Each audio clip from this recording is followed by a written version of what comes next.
When Barry saw the darkness attack the visitor center, it made him a believer. The men Al said he'd shot, they hadn't been just locals on crank. Somehow the world had changed, like the channel had been switched without warning. You think you're watching a sitcom, and you're really watching a horror show. When the birds started attacking the cabin, Barry wasn't surprised, just terrified.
Shadows stirred and the wind picked up as I ran through the forest.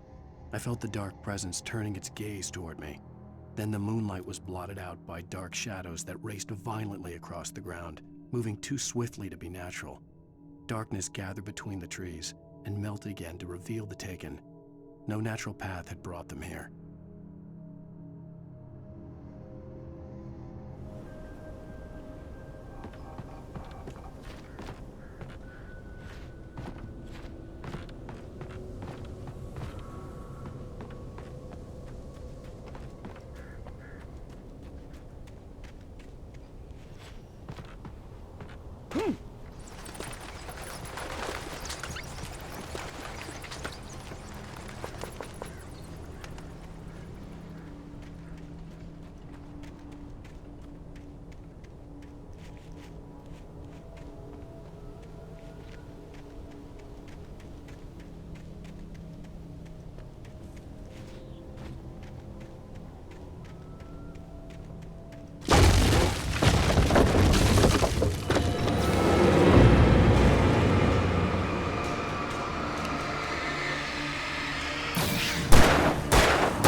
Hazardous occupation.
Barry? Ow! The porch is covered with birds. They've got all Hitchcock on me. Stay out of sight. I'm on my way. Don't open the door. What, am I crazy? Stay hidden. I'll be there soon. Just make sure you keep the lights on.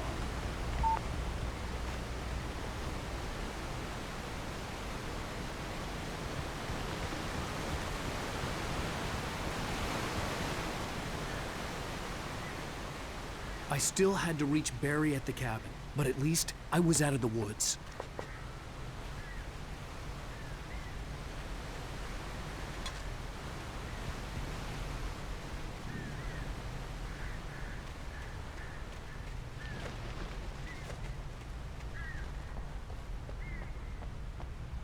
I'd have to get the car from the locked garage. It would get me back to Barry faster, and the headlights were a welcome bonus.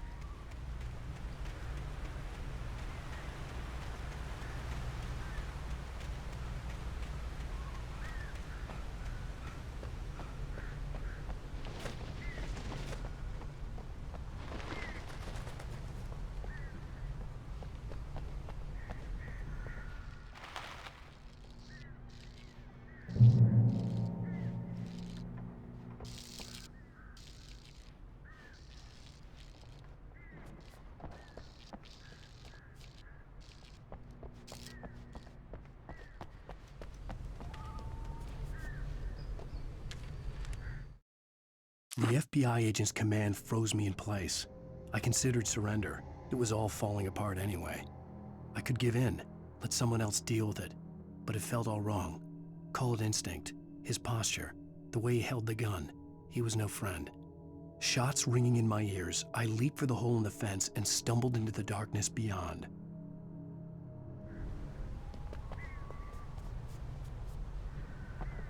I had to find the key to the garage.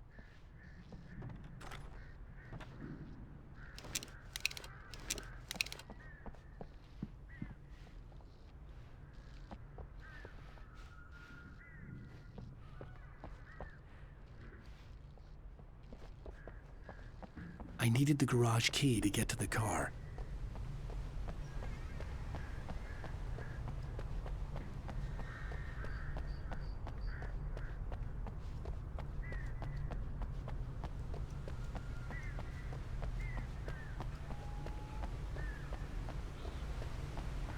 The garage key had to be somewhere nearby.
story is not a machine that does what you tell it.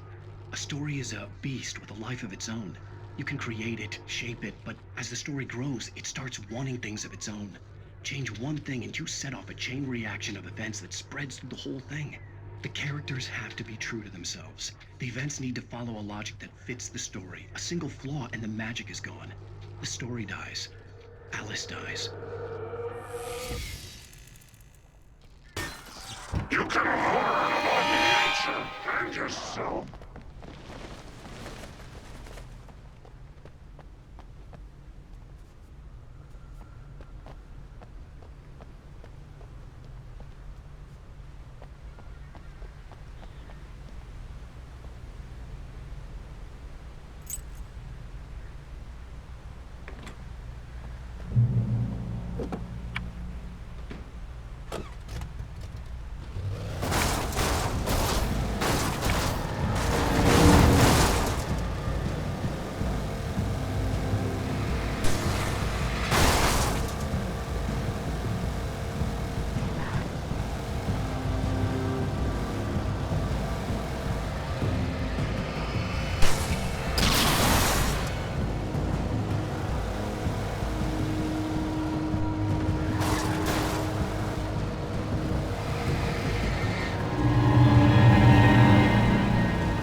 The flare gun was probably the best weapon I could imagine against the dark things I was facing.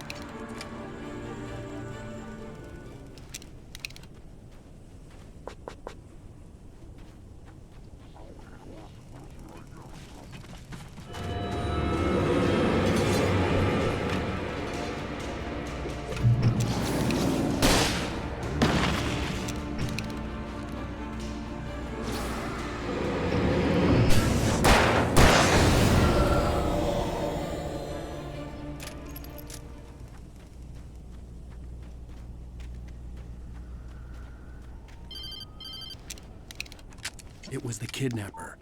You son of a bitch! Where's my wife? Enough horseplay, Wake. You deliver the manuscript, and you can have your woman back. Simple as that. I don't... Listen. I'm gonna need time to finish it. I still need to write the ending. I need a week. It's not done. I need a week. 2 days. The old Bright Falls coal mine is nearby. You can find it easy, city boy. The main building, there at noon. You bring the manuscript, you'll get your wife. If not, well, get me? Yes, I get you.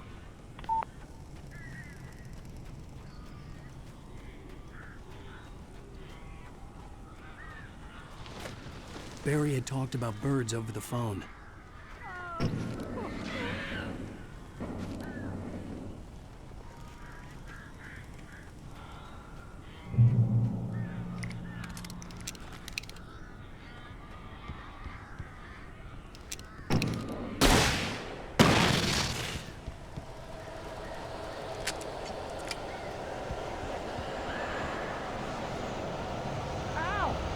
I am so glad you're here. A couple of them got in here before us,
Hey, Al. I'm sorry for thinking you were having a psychotic episode, man. I sent Barry to the town to ask around about a man fitting the kidnapper's description. He'd go through the archives of the local paper. Perhaps he could learn something. Anything about the island and the cabin that had disappeared. The man wanted a manuscript. I had to try to write him one to get Alice back.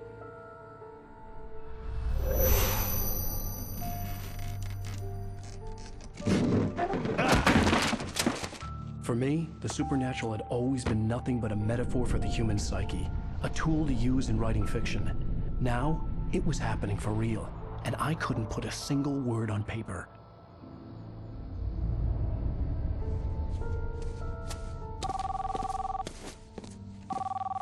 Barry Wheeler speaking. This is Rose. Rose? I found Mr. Wake's pages. Oh, you sweet, brilliant girl. Could you and Mr. Wake come get them? I live in the trailer park outside the town. We'll be there in less than an hour. Bye now. See you soon. Have a great day. Hope you come back soon. Welcome to the Oh Dear Diner. Good girl.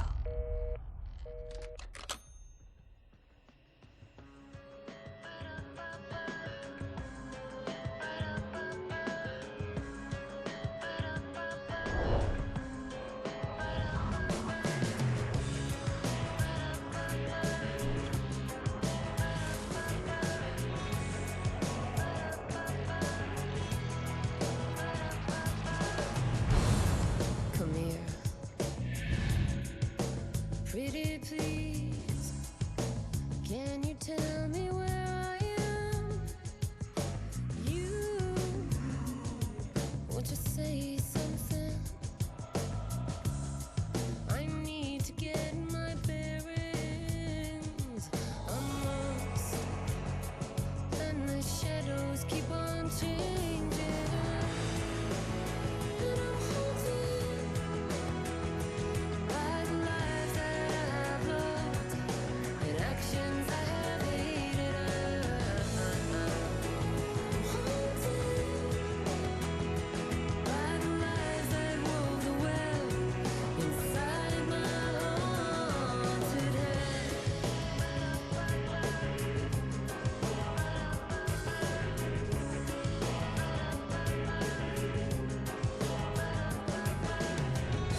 Previously on Alan Wake, Alice has been kidnapped. Alan, please help me. Alice? You'll do exactly what I say if you ever want to see your wife again. I can't tell anyone except my agent Barry. Damn it, Barry, they'll kill her. You're my best friend, and I'm worried that you're not right in the head. The ransom is a manuscript I supposedly wrote that's coming true before my eyes. It happened just the way it was on that page. So dark. I have found only a few scattered pages. I want the entire manuscript. The deadline is in 2 days. I found Mr. Wake's pages. Good girl. How the hell did she get her hands on the manuscript anyway? I don't know. She's resourceful. I told you were too hard on her. Listen, I found out all sorts of interesting stuff while I was digging around. Yeah. Mr. Wake, it's Sheriff Breaker. We have an FBI agent here, Agent Nightingale. FBI? He's anxious to see you. You'd better come to the station. Okay, I'll be right over, Sheriff. Let's make this quick, huh? Help you folks? Name's Randolph. I'm the manager. We're looking for Rose. Works as a waitress down at the diner. Rose, sure. Nice girl. Who wants to know? I'm Alan Wake. The writer, huh? I heard on the radio you were visiting. Well, I'll show you her trailer. That Rose, she's a nice girl. Always pays her rent on time. As I was saying, Al, I found all sorts of weird stuff from the local newspaper's archives. This place is crazy. Disappearances, mysterious deaths, urban legends come true, and get this, most of this stuff takes place around Cauldron Lake. Well, you ain't wrong, mister. The Indians thought the lake was a doorway to the underworld. I'm the God-fearing type myself. I don't hold with that sort of thing. Yeah, okay. Anyway, there was an island there owned by a guy called Thomas Zane. Now, some of the articles I found about him make him out to be a famous writer, but I ran a bunch of searches, couldn't find a single thing he wrote. Zane was heavily into diving, so much so that the place came to be called Diver's Isle. But the volcano under the lake erupted in 1970, and Zane went down with the island.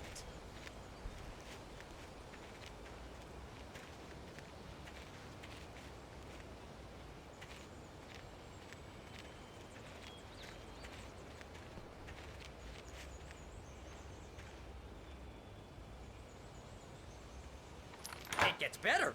A local girl, Barbara Jagger, drowned in Cauldron Lake just a week earlier. They were lovers. Sure, Jagger's a local spook story.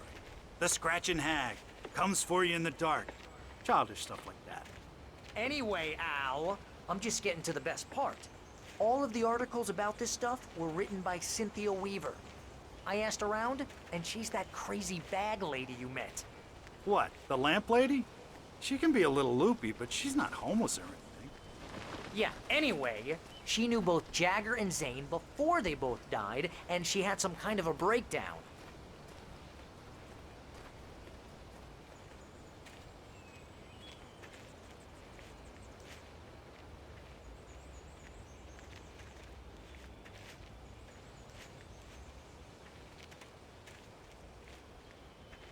Well, mister, this here's Rose's trailer. You mind me asking what you want with her? We're just here to talk to her, pal.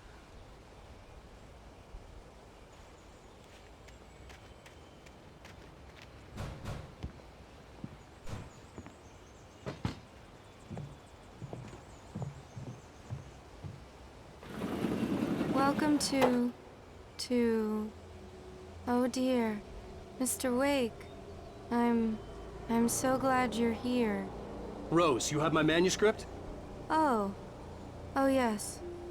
Yes. Please, come in. Hey, this is really good. Rose, Yes, my manuscript. I really need it. I understand. I know what you need. A muse to inspire you. Oh, for Barry. She doesn't have anything. Yeah, hey, Al? Al, what's... Oh... Barry! What? What?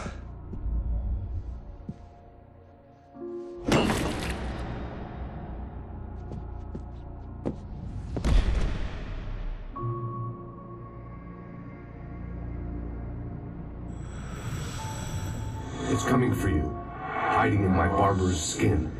I'm too weak to stop it. You must turn the lights on. I promised I'd come visit you and your lovely wife. You must finish what you started. I insist. You must turn the lights on. Turn the light on. Back to work, boy.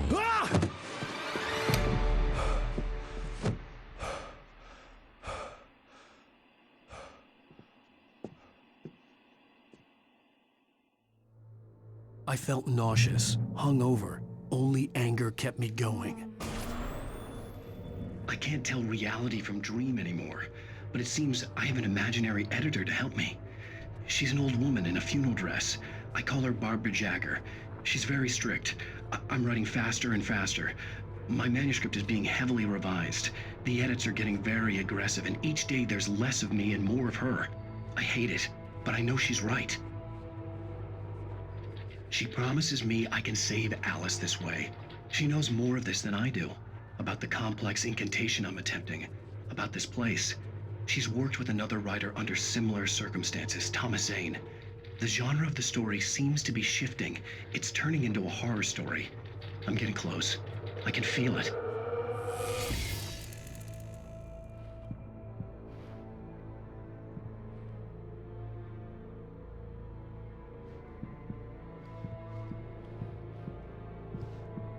Rose took a day from me. I had less than 12 hours left to meet the kidnapper.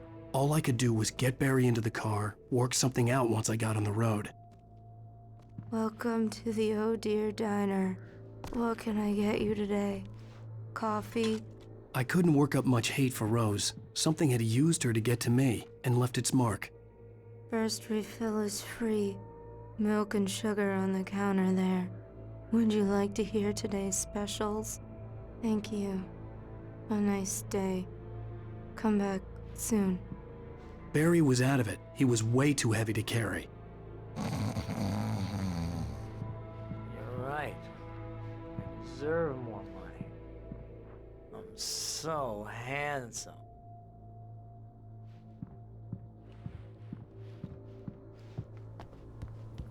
My gun and flashlight were gone. I'd have to find a way to get Barry into the car as quickly as possible. There was no time to waste. Mr. Randolph liked Rose. That little smile she had. How she was still sweet when life had tried so hard to make her bitter. It wasn't any of his business what she did in her trailer. But those strangers, the writer and his smart-ass sidekick, looked like trouble. And they'd been in there for hours, way past her normal bedtime.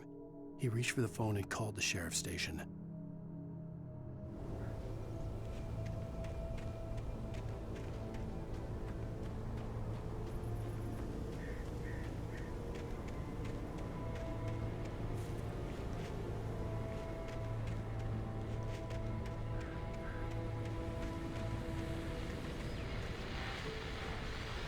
I just stepped outside to catch a breath of fresh air, and let me tell you, the weather's getting heavy. Nights like this make me especially glad I'm here talking to you and not home in bed. Once the weather takes a turn like this, I can't sleep at all. It's all tangled bed sheets and dark thoughts, punctuated by the occasional plunge into nightmare. Is it just me? Well, perhaps it is. But I hope I can make the night a little bit easier to get through. Caller, you're on KBF FM. Hey, Pat, it's Walt Snyder. What's on your mind, Walt? Well, I ain't the way you are, but, I can't sleep either, you know? I just been staring out the window here, trying to make sense of it all, but, I ain't been drinking either, you know? Well, you sound like a man with a problem, Walt. I had argument with Danny. You know Danny, and, then I got in trouble with the law, you know, and, I'm just, well... I heard something like that, Walt. Yeah, well, you know, Danny's my best friend, and, they let me out on bail today, and now I'm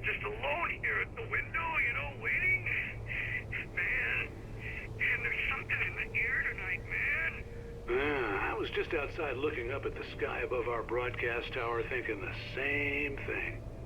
What are you waiting for, Walt? I don't know. You know, something's gonna happen. You know, I think I better go. Well, Walt, maybe... No, thanks, Pat. Well, good luck to you, Walt. Hang in there. Let's take a little break, folks. This weather's really something else, huh? How can I be sure that you will walk away?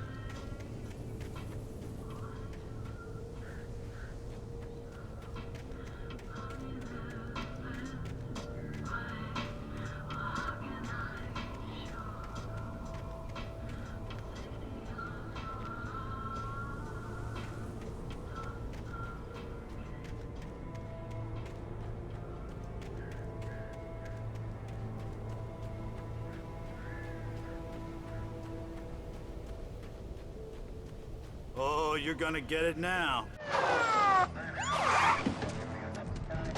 God knows what you've done to that poor girl. This is Agent Nightingale, FBI! Get him up, Hemingway! You're under arrest! You move a muscle, I'll unload right in your goddamn face! Stay right where you are, Spillane!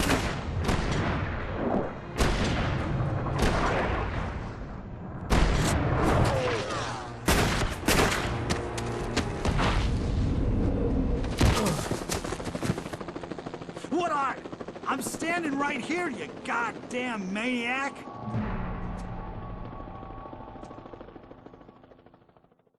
I hated to leave Barry behind, but there was no way I'd miss my appointment with the kidnapper. Give it up, Mr. Wake! Come on! Take it easy on him! Get up! Don't let him get away! Move it! Move it! Move it! I'll have you shot if you let him get away!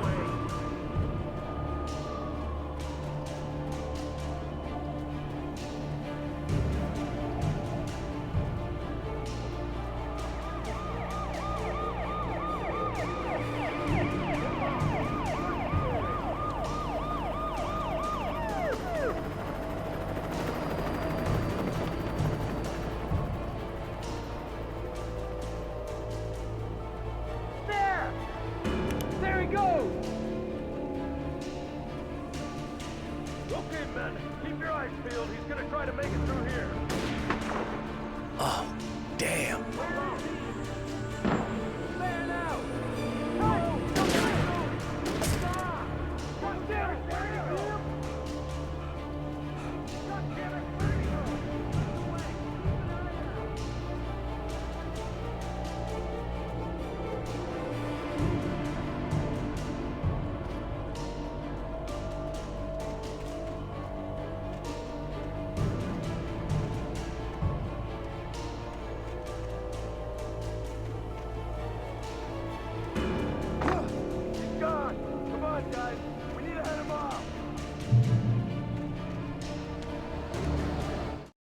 For decades, the darkness that wore Barbara Jagger's skin slept fitfully in the dark place that was its home and prison.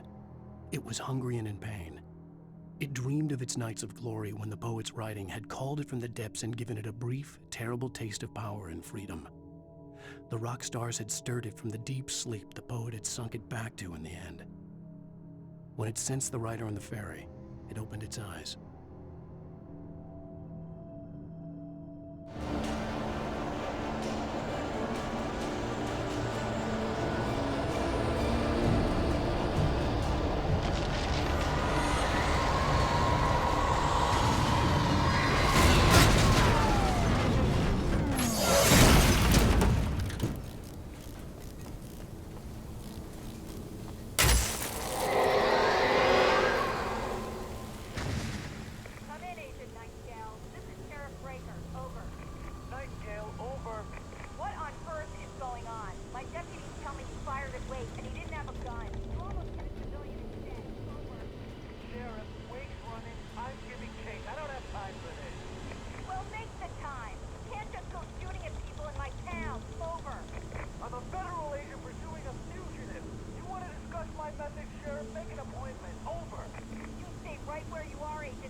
Rose didn't know how the strange old lady got in her trailer, and she looked wrong somehow. The woman showed her teeth in an approximation of a smile and traced a finger down Rose's cheek. "Pretty girl," she said. Rose felt as if she was falling asleep, but her knees didn't buckle. The crone spoke in a whisper, her words ice cold and dark in Rose's ear.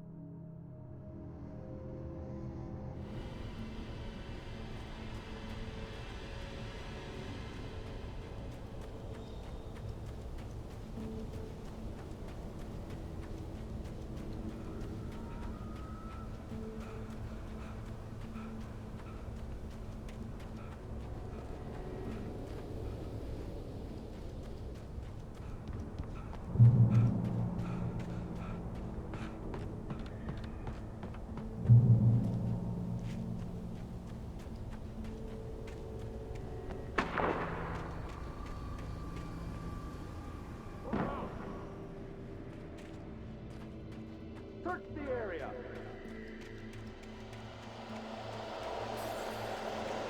Stay sharp. This way.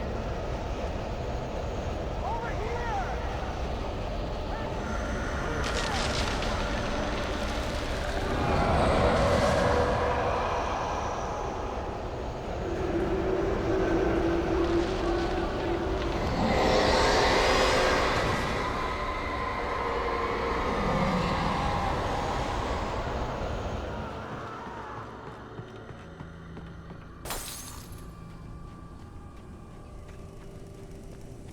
This horror was everywhere I went, circling me. The cops didn't stand a chance. They were after a writer, not a monster. It's Wake's doing. Wait, are you seriously telling me that geek writer just took out my deputies? Are you kidding? I mean, have you seen this guy? He wears a tweed jacket. Over. He's the guy we're chasing. If it's not him, who then? Bigfoot? Over. I don't know yet, but I'm not in the habit of jumping to conclusions. That tends to come back and bite you in the ass. Out.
This is James. Mulligan, Thornton, come in. Over. Thornton here.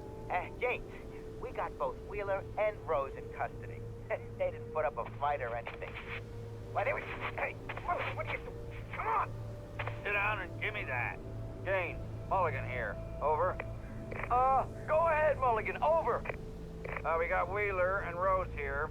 Wheeler's drunk or hopped up on something. Speaking of which, that Fed had a pretty distinctive whiff of Otis Scotch about him, if you know what I mean. Over. I don't have anything on that, Deputy Mulligan. Over. Well, whatever. Anyway, Rose is just being plain weird here. You better get Doc in to take a look at both. Over. Gotcha. You better get them here quickly. The, Fed's gonna want to interview Wheeler. Over. Oh, yeah, I'll bet he does. Looks like they have a lot in common. I'll look it out.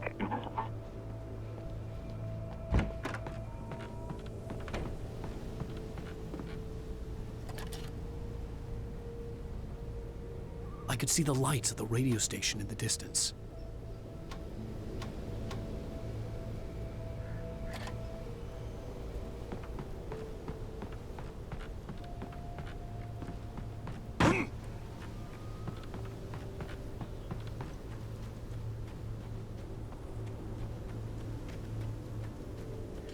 I imagined that the broadcast tower in the distance was part of the local radio station. Maine seemed like a decent guy. Perhaps he could give me directions to the coal mine.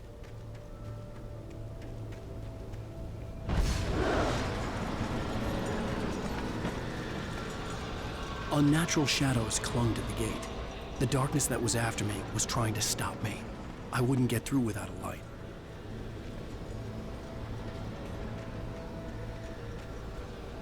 There was no power to the searchlight.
It took me a moment to recognize the flashbang grenades. They were an ideal weapon for my situation. Team 1, come in. Over. Team 1, this is Sheriff Breaker. Report. Over. Team 2, come in. I need a report. Over. Come on, guys. Talk to me. Come in, please. Over.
And here's another call.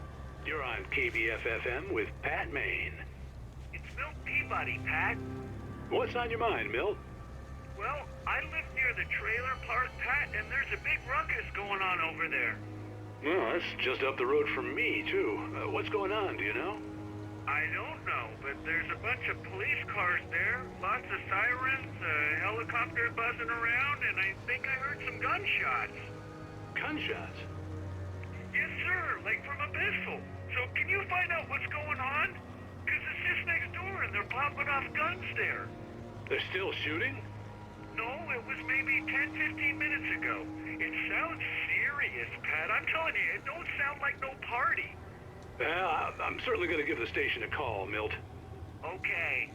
You'll hear it here as soon as I hear from them. Okay, thanks.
Touched by the dark presence, Rose was lost in a dreamland where everything was drawn in black and gray crayons.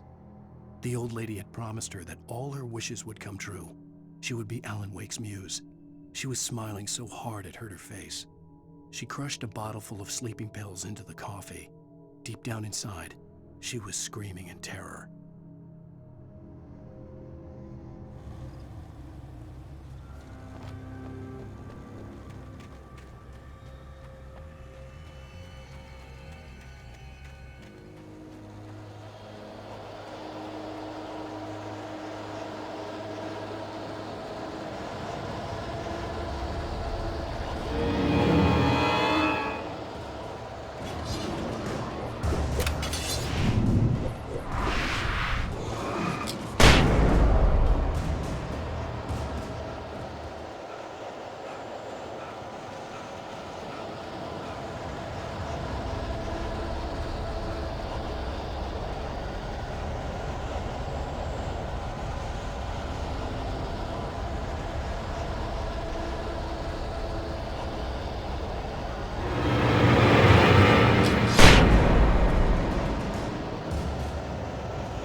car to get to the coal mine.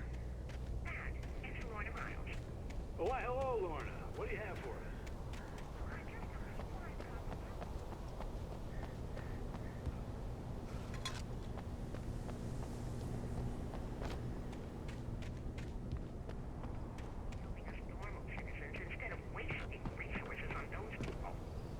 Well, Unless they try to sort themselves out. I'm sorry, but my granddaddy settled in Bright Falls in 1911.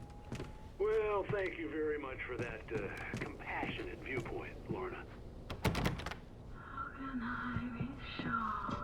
Oh, here's a little surprise. The famous writer Alan Wake just walked in. Folks, I'm going to see if I can talk him into an interview. Come on in, Mr. Wake. Oh, I'm so glad you could find the time to do this, Mr. Wake. Nowhere to run now, Dan Brown. You back away from me. Don't hurt. Whoa, whoa, whoa. Everyone calm down. Put the gun down. We're all friends here, right? Cool your jets, Nightingale. We got him. Judas Priest! What the hell's the matter with you? There's a civilian in there.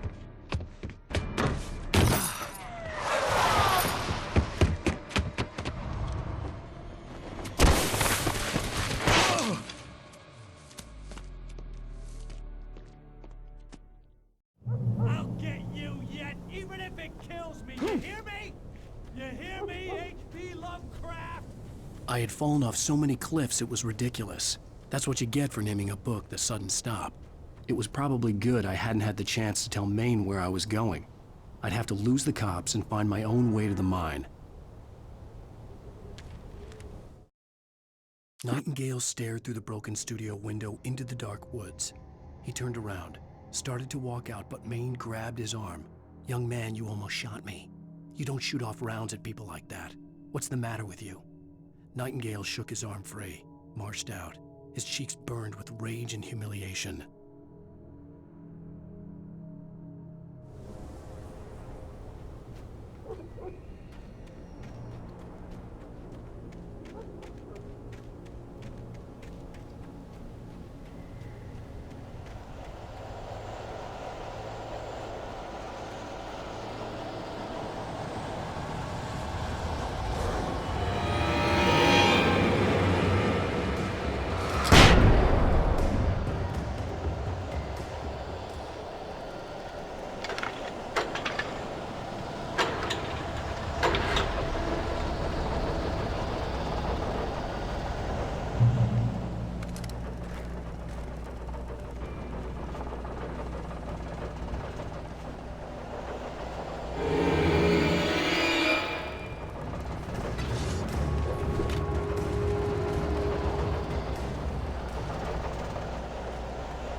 There was no sensible reason for the power company work lights to be here. It was almost as if they'd been left for someone like me to use.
The bulldozer's engine roared to life. Mud and rocks flew as it fought for traction.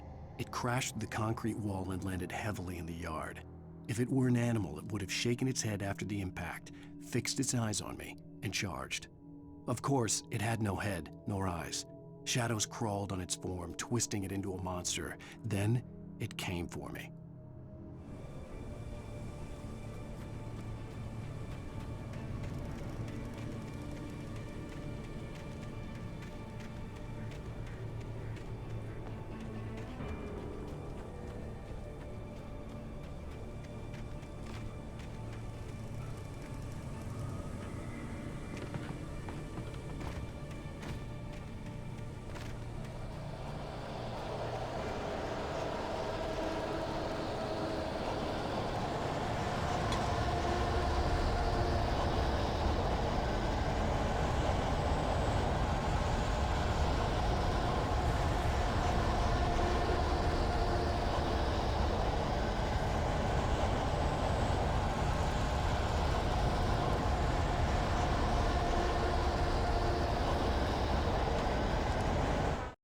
Sarah trusted her gut, and her gut said Agent Nightingale was an asshole. He felt wrong, and it wasn't just the smell of stale booze. It was in the way he flashed his badge, pulled rank, the look in his eyes when he wanted answers. Where was Alan Wake? What was this about an accident? Where was his wife? And most importantly, why did she let Wake go? He wouldn't answer her questions. Federal business was all he'd say.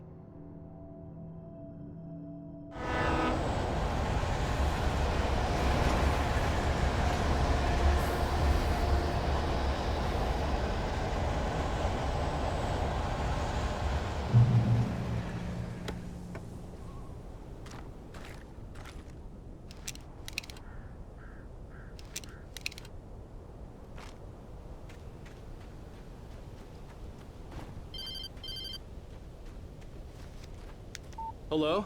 The most stubborn man I've ever met. Alice? Alice? Alan. Alan. I'm so afraid. He keeps me in the dark. Please help me. I look at you, Alan, and it's not you. Something else. Looking out from behind your eyes. Alice, I'm here. I'm so alone here. It's all gonna go to hell. You need to be careful. Cooperate. The connection had been terrible, but that wasn't the only thing that hadn't been right with the call. She sounded wrong somehow, but she had called me.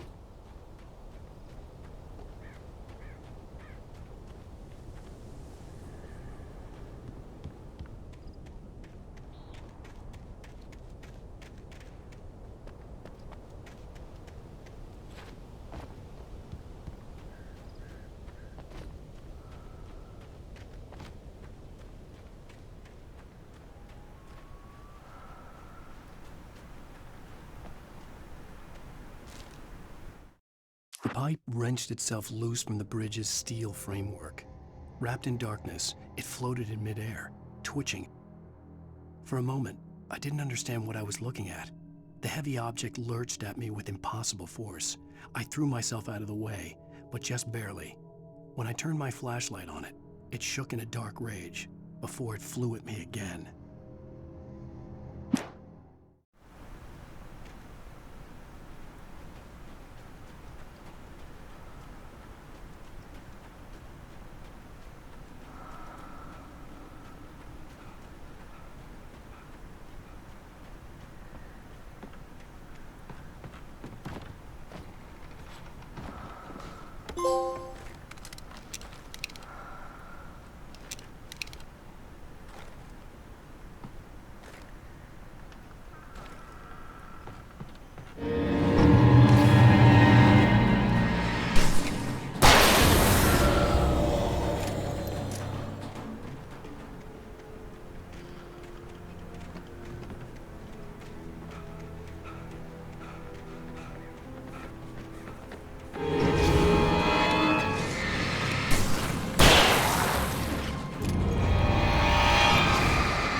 I could see a railway bridge up ahead, and a warehouse of some sort on the opposite shore. I hoped I could find a car from there.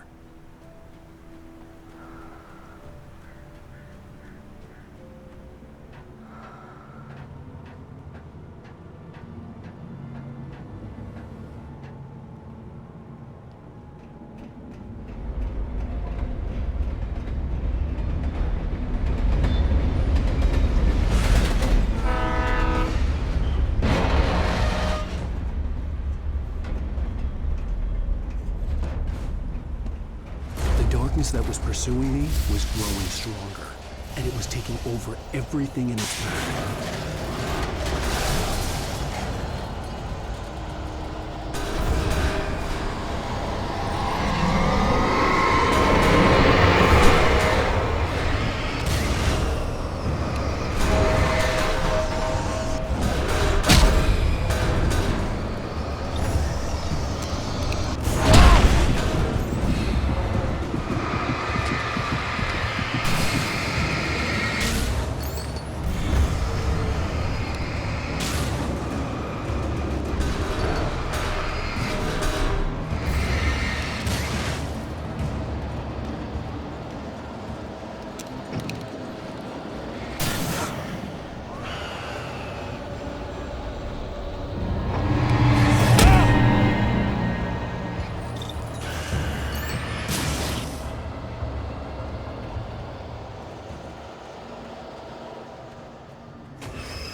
I slammed the door shut right in his smug face. He pleaded for me to open the door. True to form, the asshole actually thought I would obey. I had no sympathy left, no guilt either, not for him. I took a moment to savor the scream. I bet I had a smile on my face. It was all that I had time for. The dark presence was inside the lodge with me.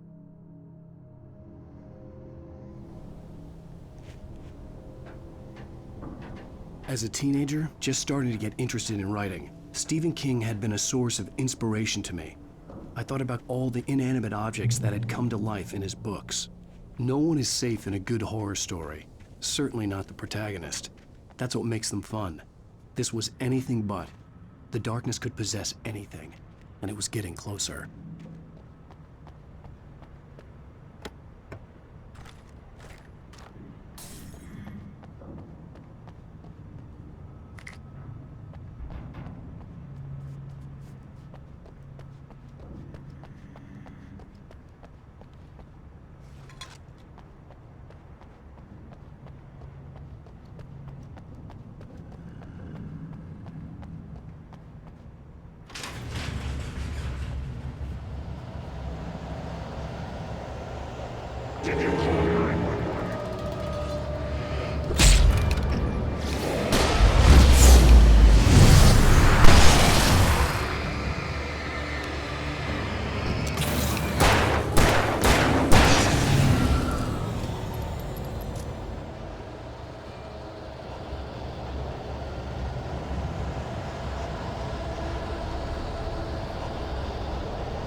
the facts of our existence for granted, unaware that they are merely a thin veneer of desperate self-delusion, covering a vast cosmos of madness and horror. All too often, the stars are right. In Night Springs. Tonight's episode, a family occasion. Journalist Alvin Derleth's trip to study the local customs of an insular community in Night Springs has been less than successful. Until tonight. Well, I'm glad you changed your minds about this. Ancient customs, local mythology. My editor loves this kind of stuff.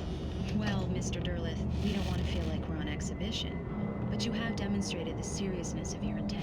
Oh, I am serious. Really, just do your thing. I'll stay out of your way and observe. Actually, I thought you could assist us. I'm afraid we are a man short. It would provide you with an intimate perspective. Could I really? Of course, Mr. Derleth. Well, I guess that's the least What would I have to do?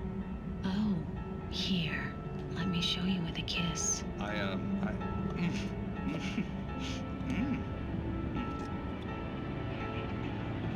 What did you add?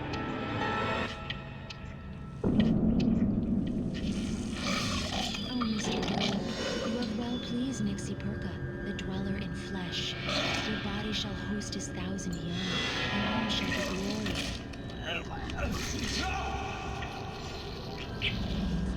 Shh, darling. Be calm. Shh. Alvin Derleth learned a harsh lesson. If you go looking for mythology, it may come looking for you. And such quests always bear fruit. Night Springs.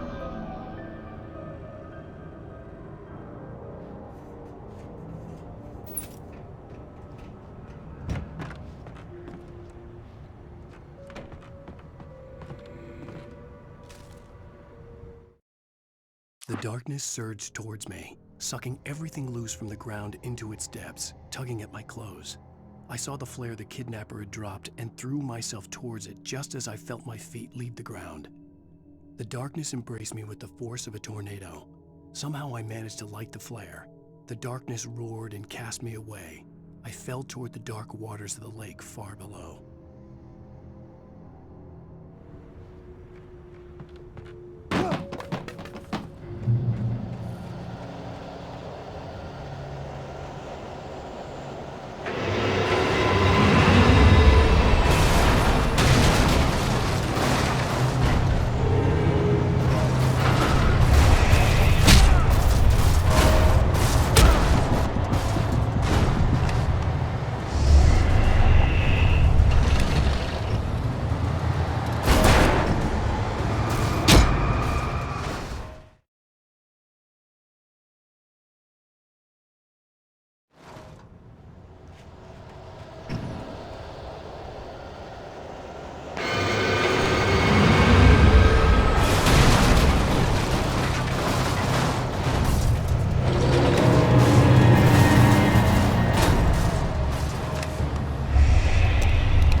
I had never been this glad to see the sunrise. I had a couple of hours to get to the coal mine.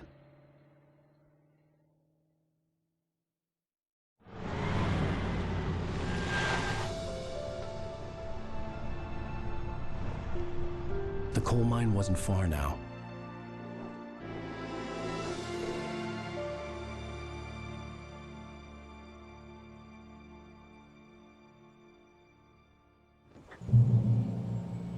Today, I would meet the kidnapper, and he would give me Alice. I wouldn't give him any other choice. A drowning man will clutch at a straw.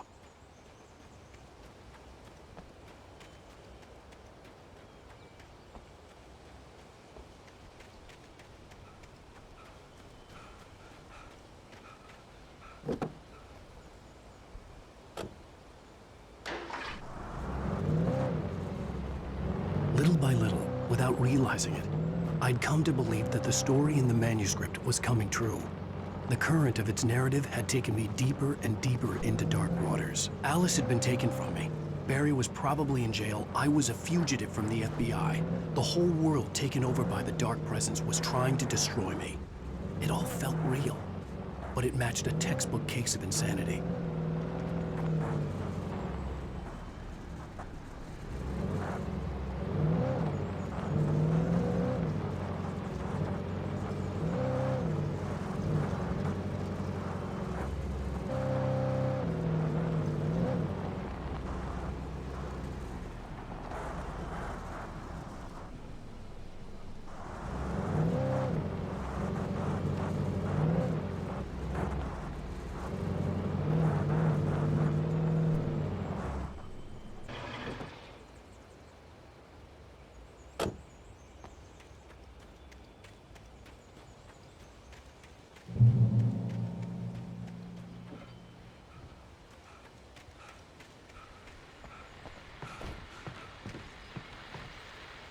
This is Pat Main, and you're listening to KBF-FM. Folks, I want to apologize for kind of abandoning you to that looping music track last night, but I was detained. You see, I encountered a big-shot G-man with an itchy trigger finger who could use a lesson in manners and a boot in the ass. Not necessarily in that order either. Now, folks, I know I'm not being very informative here, and I apologize for that. I really should just keep quiet, but I'm just so peeved right now, because some people just shouldn't be carrying badges. I'm just glad that our Sheriff Breaker was there to straighten things out. And if someone I met last night is listening, let me just say, I'm sorry if my mouth got you in trouble. I'm pretty sure you're not the bad guy here. Godspeed, son. I hope you know what you're doing. Now, on a lighter note, I'll be talking to Dr. Nelson all morning. But first, a little music.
Welcome back to KBF-FM.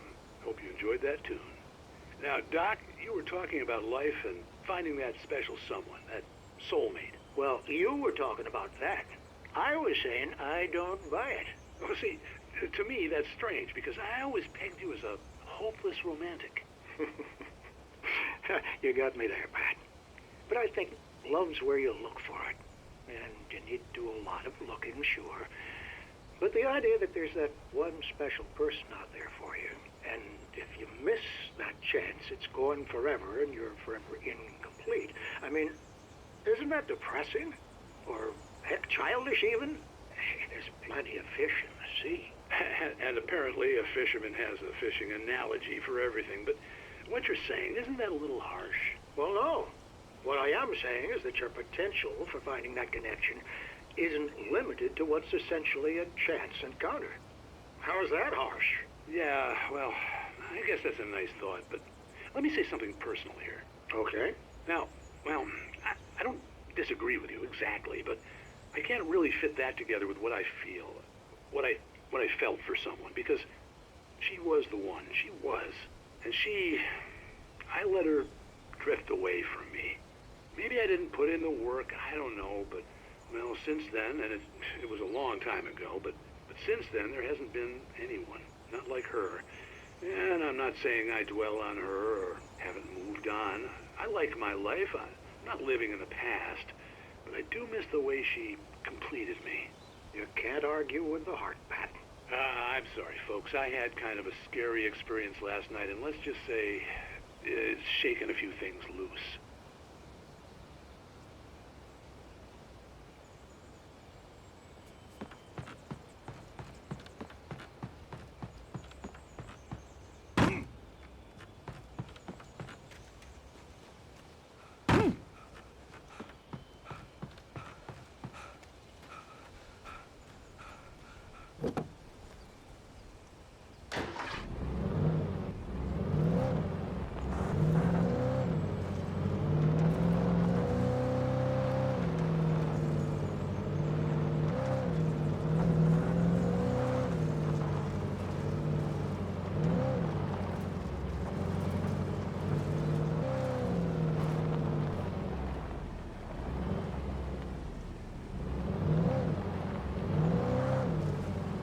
I was early. I was supposed to meet the kidnapper at noon in the main building. The coal mine was quiet. It was a museum now.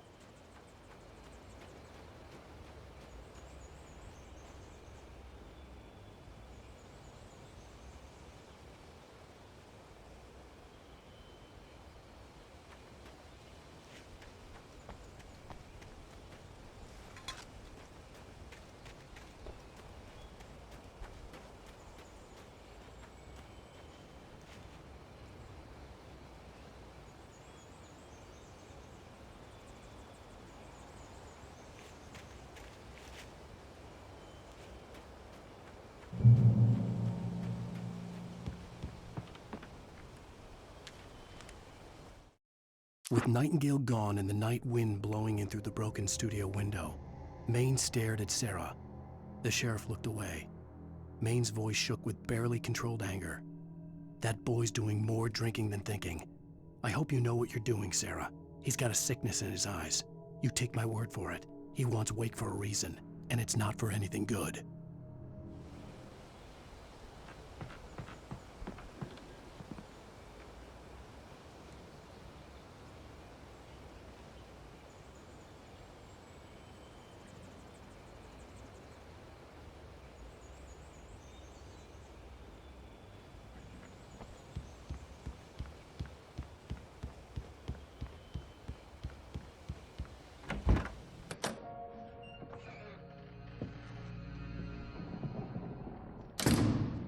I didn't want to go outside. Cops had to be looking for me. The noon sun turned the place into a sauna. The day dragged on. Different scenarios ran through my mind. Ways of how I'd torture the kidnapper to get Alice back. Or the different horrible things he could have done to her. I imagined her dead. I had no way of knowing she was still alive. It was killing me. I was running on blind hope. It was all a waste of time. The bastard never showed up.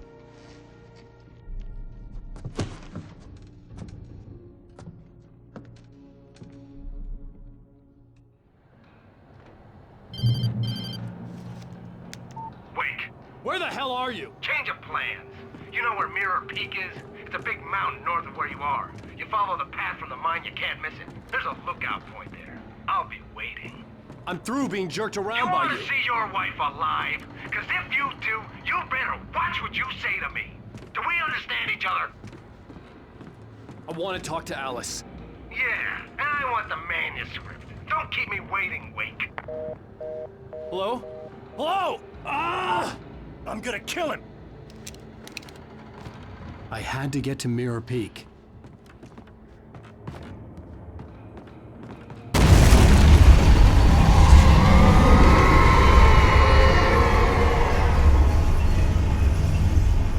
It was close, maybe closer than ever before.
When Thomas Zane fell for Barbara Jagger, it happened fast. She was young, vibrant, and beautiful, full of life.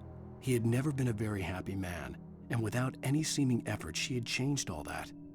Zane felt good for the first time in his life. Everything she did was another piece of a jigsaw puzzle he hadn't even known he'd been missing. And best of all, she made the words flow, strong and sharp.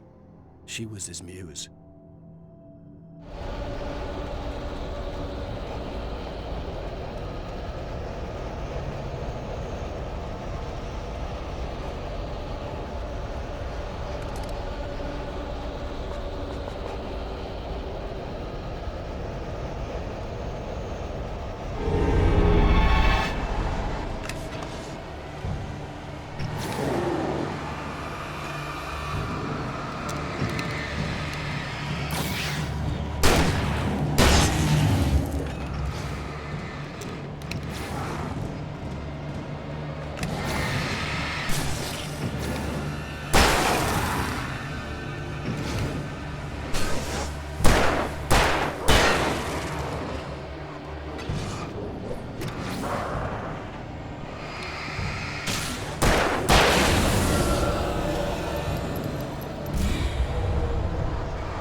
The only way to reach the hillside ahead was to go through the building. I had to find a way to avoid electrocution.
Some of the Taken retained echoes of their former selves, but these were just the nerve twitches of a dead thing. Nothing remained but a shell covered and filled with darkness. In most cases, these puppets were enough for the purposes of the dark presence. But for anything more elaborate, as with the writer, it was different. It needed his mind. And so rather than taking him over completely, it merely touched him.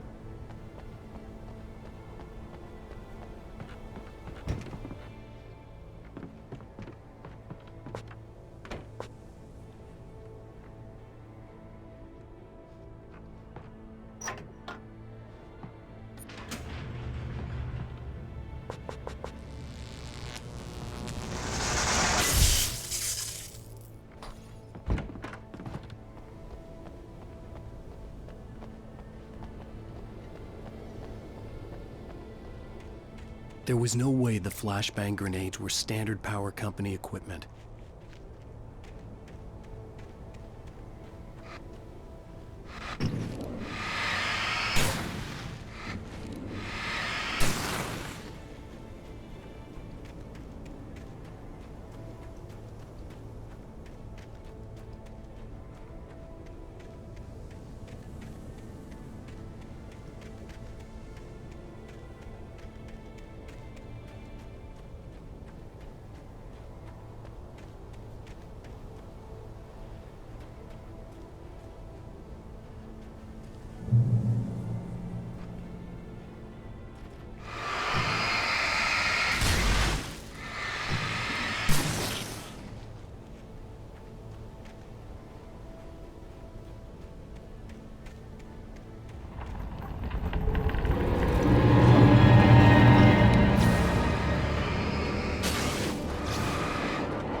I stared through the bars of the jail cell. Barry stood behind me, swaying on his feet, looking as ill as I felt. Agent Nightingale stood on the other side of the bars with Sheriff Breaker. Nightingale had a stack of manuscript pages in his hand. He seemed unhinged as he gloated. "Well, I've got you now, Raymond Chandler. It's all here. All the evidence, including conspiracy to murder a federal agent."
I had no real plan. I was going to give the kidnapper all the manuscript pages I had for Alice. If that wasn't enough, I'd hold him at gunpoint and make him talk.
I had no real plan. I was going to give the kidnapper all the manuscript pages I had for Alice. If that wasn't enough, I'd hold him at gunpoint and make him talk.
The dark presence was moving ahead of me in the same direction I was going. A cold feeling settled itself in the pit of my stomach. Was it going for Alice? The graveyard shift may cause cancer.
The place was dead, a ghost town. Had been for decades, maybe a century.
Things were never as simple in real life as in fiction. I had lost count of the times I had wished there'd be a clear reason for my writer's block. Something to fight, something to lash out on. There wasn't. I was filled with doubt. I was nothing like the hero in my books. Alex Casey had gone through his life with single-minded determination, never wavering from his goal. Even now, I was angry at myself, angry at Alice, angry at Barry. I was fumbling and I had no plan.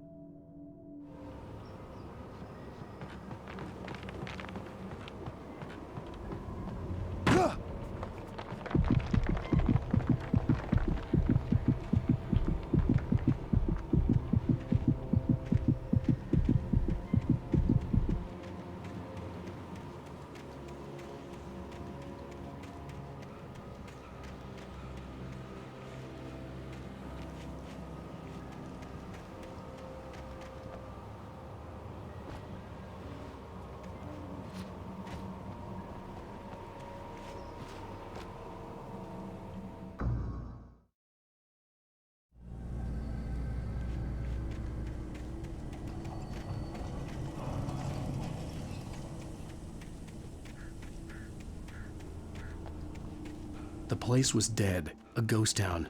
Had been for decades, maybe a century.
Anything outside of writing is a struggle. I feel ill. I managed to make my way downstairs. There's a shoebox filled with books and papers by Thomas Zane. It's very hard to focus, but I managed to read some of it. He's a poet, and a good one. He writes of muses and creators summoning fabulous things from a magic lake, using his powers to shape the world of a realm of gods and dreams and demons, dark things that wait for a chance to slip through, wearing the flesh of men as disguise. Zane writes about himself, his girlfriend being taken over by a dark presence, about growing scared of the lake. Zane believes it's a mirror to the gaping void of darkness above, where some Lovecraftian presence lurks.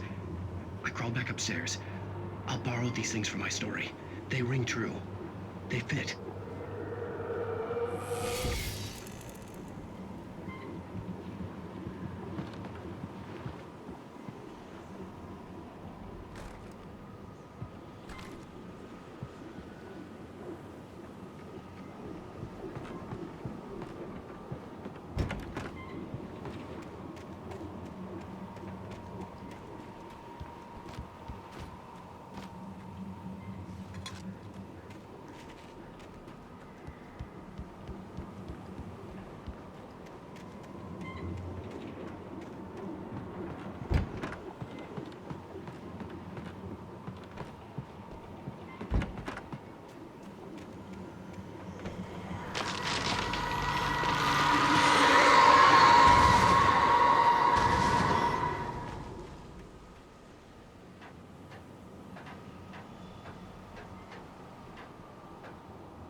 The kidnapper had sent me a text. The message was full of spelling errors and insults. It was telling me to hurry up.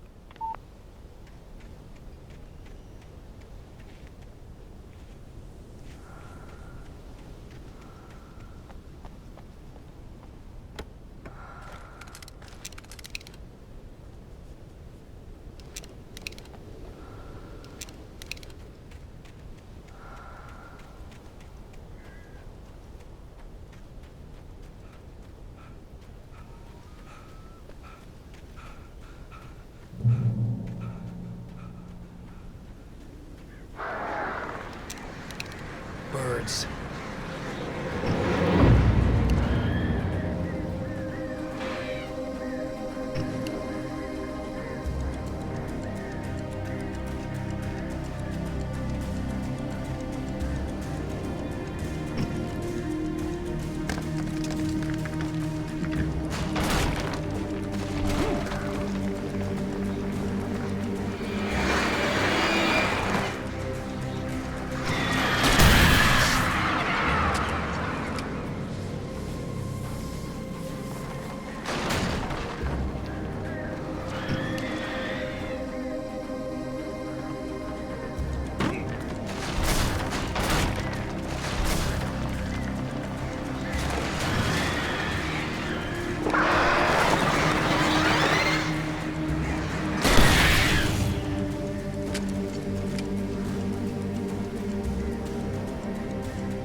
even behind the closed doors and curtains of his grimy room at the Majestic, the local motel. Nightingale could feel the locals' eyes on him, the unrelenting pressure of their judgment. He forced it out of his mind. For all he knew, they could all be under Wake's spell already. You do what you have to do to get the job done. He took comfort from the bottle in his hand. Please, he thought, just let me get through this.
I'd have to make my way up this mineshaft in order to go on.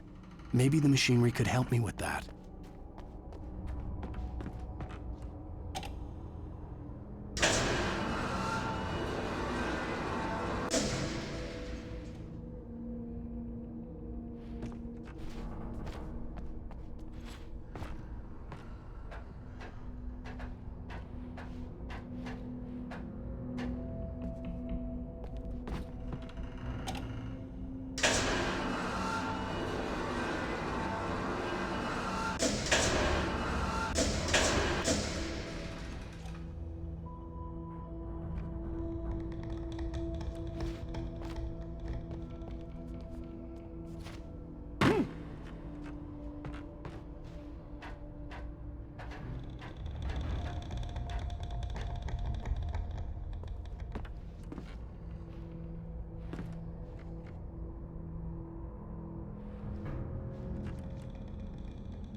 Great. Another cable car. Just great.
Maud had checked all of Stucky's rental cabins. There had been no sign of the Wakes. It was dark when he'd found their car parked at the end of the road by Cauldron Lake. It made no sense. They must have taken a wrong turn, but there was no sign of them, and the car had been there for hours already. Frustrated, Mott stood on the rotten ruin of the footbridge that had once led to Diver's Isle before it sank beneath the waves years ago. The boss wouldn't be happy.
I could see Cauldron Lake. I thought I could make out the spot where the island and the cabin had been.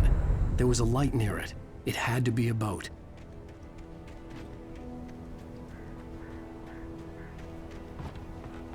I was close now. I had to get there fast. I dreaded what I would find. Wait! Are you? Wait! Hey, I'm here! I'm coming! No! Get away! Sorry. Please, leave. The boss didn't know who he was messing with. I didn't know. I swear, I didn't know. We don't have a wife. We don't know where she is. She's probably drowned. We just said we had her to make him play ball. You see? To get him writing for us.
With the drunk midwife, who's that yonder hole in flames, dragging behind him a sack of chains?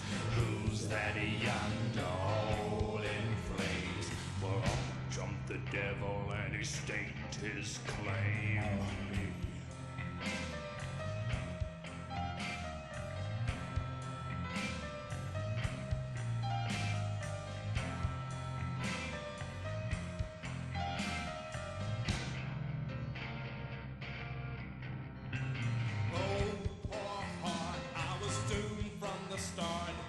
Doomed to play the villain's part. I was the baddest Johnny in the apple cart. My blood was blacker than the chambers of a dead nun's heart.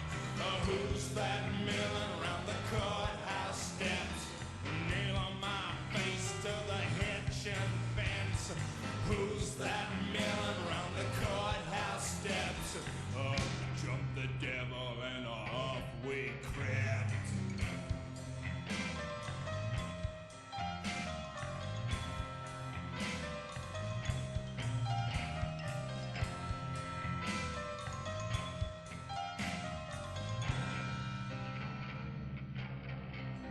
Oh no, where could I go with my hump of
Previously on Alan Wake, I'm hunted by the law. Sheriff, Wake's running. I'm giving chase. Are you seriously telling me that writer just took out my deputies? A thriller I supposedly wrote is coming true.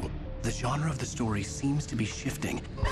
It's turning into a horror story. I was told that Alice had been kidnapped, but that was a lie. We don't have his wife.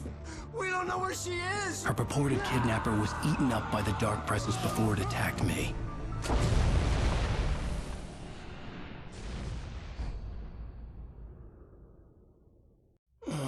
Alan, shh, baby. It was just a nightmare. Alice. There you go, Alan. Hartman, I fell. I had to give you a sedative. Don't fight it. You went through another rough period. What? Right now, it's very important that you stay calm. We don't want you to have another episode. You're a patient at my clinic. Have been for a while now. The shock of your wife's death triggered a mental illness. No, you're lying. You're suffering from various symptoms of undifferentiated schizophrenia. Bastard. It's okay, Alan. Just let go.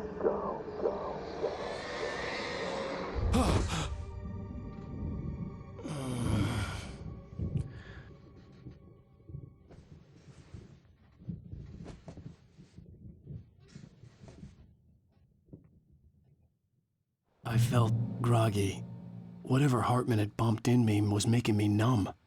I felt like this was happening to someone else. Someone I was watching on television. I couldn't think. Couldn't focus. The door was locked. I was a prisoner here.